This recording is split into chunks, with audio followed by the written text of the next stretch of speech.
Okay, so the Triumph Tiger 900 GT Pro. Now this bike comes in three different colours. This is the Carrizo Red. You can also get it in a Sapphire Black, or you can get it in a pure white. Let's start on the price first of all. Price for this bike is $13,200, and that would be for the pure white, and $13,300 which is for the Carrizo Red and the Sapphire Black versions. So the engine in this thing is the triple, and this is an 888cc. So brake horsepower puts out 93.9 bhp at 8,750 rpm, and torque is 87 newton meters, and that's at 7,250 rpm. Wheels on the bike, these are cast alloy, front and rear. You've got a 17-inch on the rear and a 19-inch front wheel just there. Suspension. On the rear on this bike, it's electronic suspension, and this can be controlled from the dashboard to set it up for rider pillion luggage, etc. So the front forks are Marsocci, and these are 45mm upside down forks. So the tyres on the bike, these are the Metzeler Taurus tyres, and you've got a 150 on the back, and then you've got a 100 on the front of the bike. The brakes, so you've got best in the business, you've got Brembo Stylema brakes on the front, and also 320mm discs. The brake calipers are 4-pot on the front, either side. So on the rear you've got a 255mm disc, and this is a single pot Brembo, and both have cornering ABS. So the weight of the bike is 198 kilograms, and the seat height on this thing is 810 to 830 millimeters. So you can actually adjust it up and down. Tank on this bike is a 20-litre tank, and that will give you 55.4 miles per gallon. And on the servicing on the bike, you've got 10,000 kilometers or 6,000 miles servicing. Now, what else have we got on this bike? It's absolutely full of gadgets. You've got the large screen on the front just here. So this screen, you can actually move it up and down, literally, by moving that one-handed bracket. We've got handguards on the bike, and also Brembo master cylinder and brake reservoir to match up with those Stylema calipers. On the front, you've got fog lights, you've got all LED headlights and indicators, and obviously rear are all LED too. The seats are heated, so you've got heated rider and passenger seat, and also you've got some nice grab rails on the back, and also a little rack at the back there that you can put a top box on or some luggage. The bike also comes with a centre stand, which some of you will like. Good to maintain the chain and things, so it's nice to see. It also has a sump guard as standard on this bike. Coming round to the other side, you've got a up and down quick shifter, which is super smooth. And also just at the back there, you've got a 12-volt power socket. If you can see under the seat, there's your heated seat. Just down by the dash there, you've got another power socket for a sat-nav. However, you don't need a sat-nav on the bike. You can actually connect your phone straight to the dashboard. Now, to tell you a little bit more about the goodies, let's go through a few of those gadgets. 7-inch TFT dash. You've got Triumph Connect. You've got a 6-axis IMU with cornering ABS and traction control on this beauty. Best brakes in the industry, being the Stylemas. You've got electronic rear suspension, which has 9 settings. Mention the up and down quick shifter, heated seats. So it's got illuminated switches, which are very good at night. So you've got 5 rider modes on this bike: road, rain, sport, off-road, and then you've got a programmable one. You've also got tyre pressure monitors on the bike. So we mentioned the price of this bike was $13,300. If you were looking at the standard GT, which has a few less accessories, you'll be looking at $11,500. Or if you wanted the Rally or the Rally Pro, the Rally comes in at $12,100 and the Pro is $13,500. And what you get with the Rally Pro, You get obviously spoke wheels, better sump guards, some engine bars and a few accessories for off-road. So let's get back on the bike. I'll show you the dashboard and the layout, and then we'll head off for a first ride on this bike, and I'll give you my first ride thoughts for the Tiger 900 GT Pro. Okay, so the dashboard on the bike, you've got a nice greeting when you turn it on. The dash on this bike is 7-inch TFT, all colour obviously. It actually looks bigger because the black surround with all your warning indicators and things. Do apologise if you see a flashing on the screen just now. That's not visible to my eyes, it's just visible to the camera. But this setup, you can see your miles per hour, huge, absolutely huge. With your tachometer underneath, you've got your temperature on the right hand side and your time. And then on the top there, you've got in the right hand corner how many miles before the tank runs out. You've also got on the left your average miles, range and everything like that. If we go left on the joystick, you've got your distance, you've got your average speed and your duration. So a trip meter. This is the preload setting on the rear suspension. You've got rider, road pillion, road luggage, rider, pillion and luggage, and you can select any of these. Then you've got the off-road damping, so you can actually configure that just via the joystick on the left to soften the rear up. You've got SMS, so you can connect your phone to this, see your phone calls coming up on the screen, text messages, you've got Bluetooth, so you've got turn-by-turn direction also from your phone when it's connected, and also you've got your music display on this if that's what you're into. You can also connect a GoPro and control your camera from the instrumentation. And music volume, tachometer, you can have a digital tachometer if you wanted, or you can go through different styles of screens, so we can set the screen however we want it. Personally, that's the one I hate because I can't see realistically what the RPM's doing, but that's good. It gives you a full engine temperature, fuel gauge, all of those type of things. So I'll switch it back to the style I was in just now. Tyre monitor, tyre pressures, there you go on the screen just on the left just there, and then back to the norm. Huge screen on this. I think on the 850 Sport that I tested, it was a 5-inch TFT, which was ample, but this one is 7-inch, and yeah, it's quite huge to be honest. So on the front here you've got your fog lights, and then you've got your heated seat button, so you can actually turn it on and off from here. And the button that I showed you on the back, just under the back seat, if you had a pillion on, they could obviously turn their seat on and off. Cruise control set, plus minus, lights dipped and main beamed, DRL.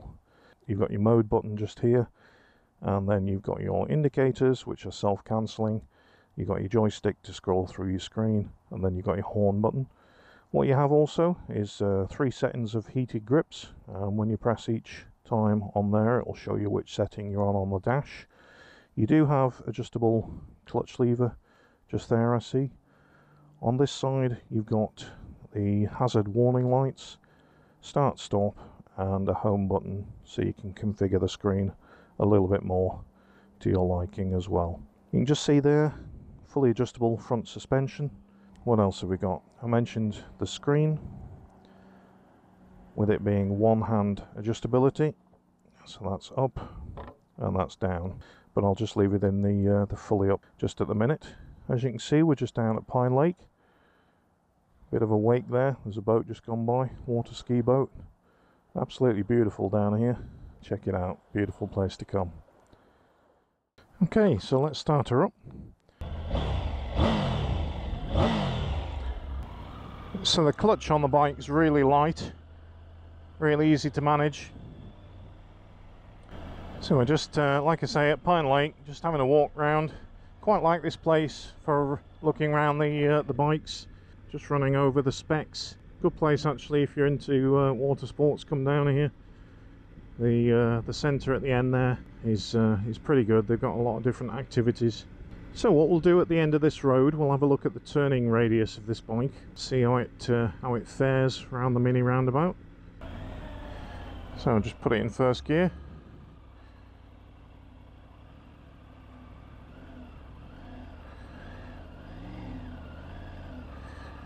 pretty good. It's got a decent lock on it anyway. Probably I'm not skillful enough to turn it any tighter, but I am only just getting used to this bike. One of the things I do like with most of the Triumphs, they have that self-cancelling indicator as well, and I think it's on a timer, but you can get it to configure to the lean angle cancellation on this bike as well. So the throttle action's really smooth. The suspension is really, really good. Now, I remember riding an old Tiger 800 some years ago, and the suspension was pretty atrocious, to be honest, but they've certainly nailed it on this one. It is absolutely great at soaking up those bumps, and I would imagine it would be great for off-road as well. I think the tyres are the 60% on-road, 40% off-road, and I think the Rally Pro and the Rally come with more off-road focused tyres. The bike itself has a lot of weight low down on this thing, so it's really easy to push around, even in the driveway today when I was manoeuvring it without any engine on, or just pushing it around. It felt quite light, not as heavy as the old bikes. Yeah, I can definitely feel the heat coming through the seat. That would be nice if you're commuting on this bike in the winter. This is my first heated seat experience, by the way. I could never understand why you would fit heated seats to motorcycles, but it is quite nice. I mean, I have heated seats in my car, and at the moment I'm using them. It is quite good. Anyway, I'm just going to switch them off because I don't really need heated seats. But it has all the bells and whistles, as you can see, and for 13k. What else on the market has all those accessories and gizmos? Now, I've put the screen in a different mode again, and as you can see, we've got a lot of the information at the top of the screen now, and your miles per hour gear indicator and tachometer at the bottom. You've got your fuel gauge just down in the left hand side, and your engine temp over in the right hand side, and then your rider mode. I'm actually in road mode at the moment, but what we can see on the screen just there is the PSI for the rear. So it's actually running while hot tyres 46, so slightly high in the rear currently, and 37 PSI in the front just now, and that's actively monitoring the tyre pressures. So if the tyre pressures did suddenly drop, you would get a warning come up on the screen, and then you could pull over safely, do a tyre repair or get it fixed somehow. Now, what about standing up on the bike? Now, notice the pegs have actually got rubber inserts that you can take out, which make them more grippy if you're going off-road for long periods of time. But when you stand up on the bike, yep, I can confirm the bars are high enough for you to be able to stand up and go off-road pretty easily on this thing. Quick shifter while using it, I'll just go down a couple of gears and then up a couple of gears. Yep, really is nice, very smooth, and yeah, it's just full of every toy you'd ever want on a bike.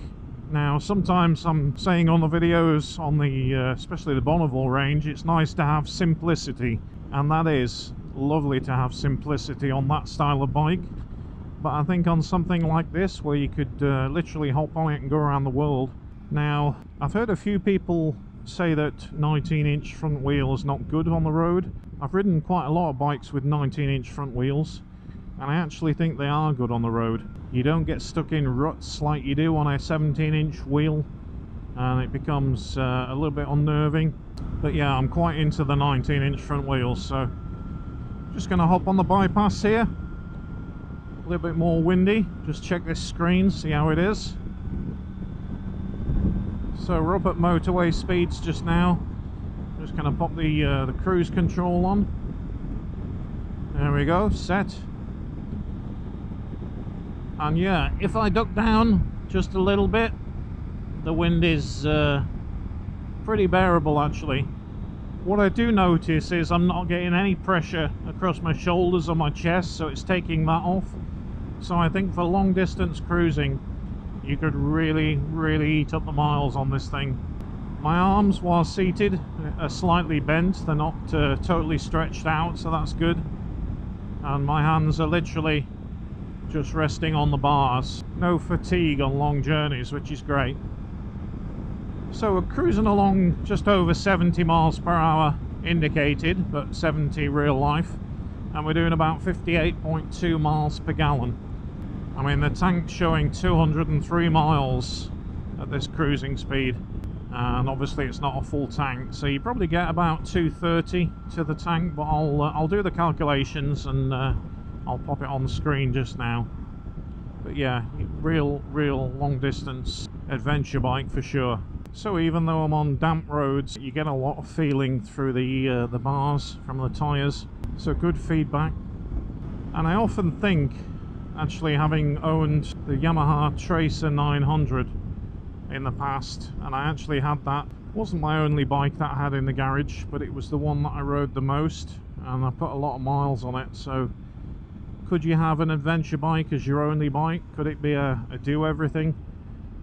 I always think sometimes like the GS 1250 from BMW is a little bit of a weighty motorcycle just to wrestle around and hop on to go down the shops. But I'm really impressed with the weight on this and just how flickable and light it feels.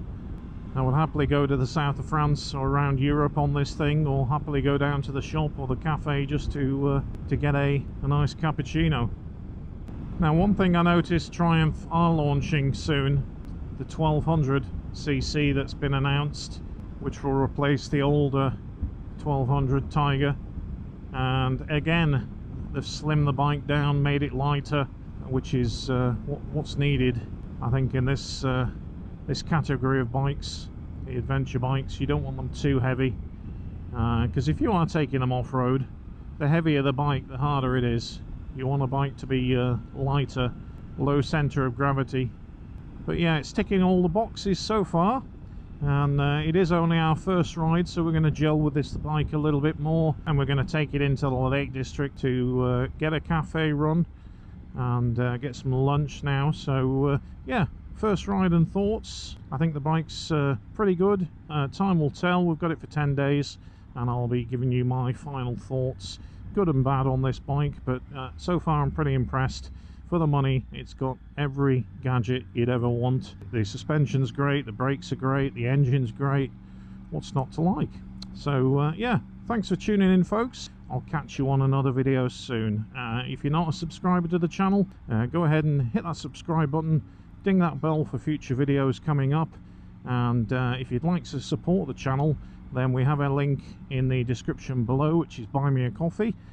So fully appreciate the support to the channel for the guys that have bought me a coffee in the past. And yeah, have a great week, whatever you're doing, and I'll catch you soon.